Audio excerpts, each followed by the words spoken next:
అమరావతిలో మరోసారి land pooling కు సిద్ధమైంది కూటమి ప్రభుత్వం. ఇందుకు ఏపీ మంత్రివర్గం ఆమోదం తెలిపింది. ఇప్పటికే 50,000 ఎకరాల భూములు సేకరించినా కూటమి సర్కార్కు ఆకలి తీరలేదు.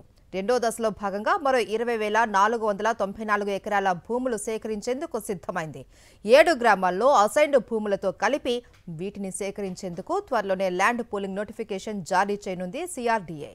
రాజధాని అమరావతి నిర్మాణానికి ఇప్పటికే 53,748 ఎకరాలు సమీకరించిన ముఖ్యమంత్రి చంద్రబాబు నాయుడుకి భూదాహం తీరడం లేదు.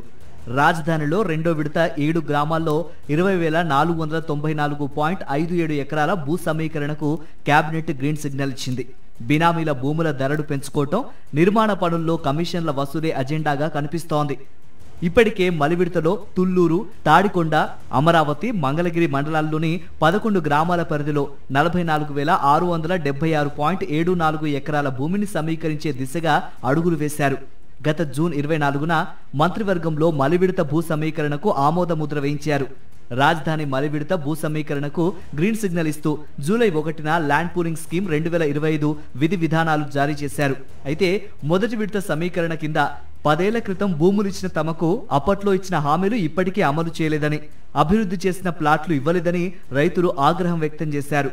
రైతుల్లో ఆగ్రహావేశాలు గమనించిన చంద్రబాబు సర్కార్ కాస్త వెనక్కు తగ్గినట్లు తగ్గి మలివిడత భూ సమీకరణకు వ్యూహాత్మకంగా పావులు కదుపుతూ వచ్చింది.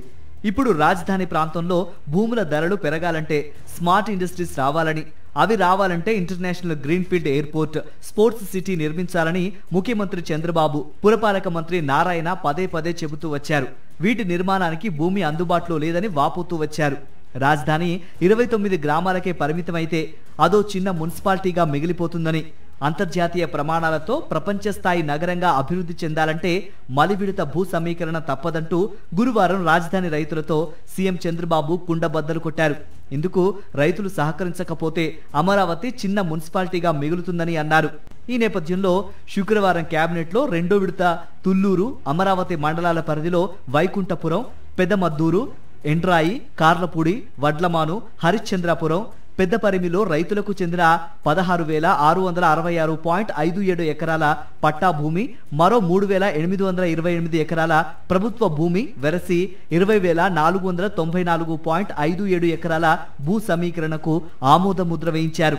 మొత్తం మీద 98,424.74 ఎకరాలలో రాజధాని నిర్మించాలని ప్రభుత్వం నిర్ణయించిందని స్పష్టమవుతోంది.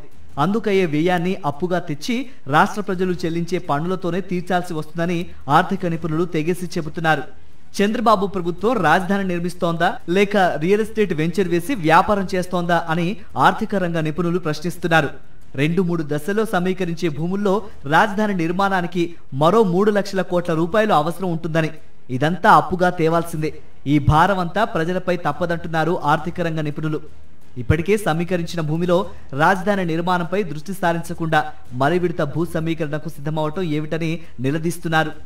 సాక్షి టీవీ ప్రసారాలను నిలిపివేయడం చట్టరీత్యా నేరం.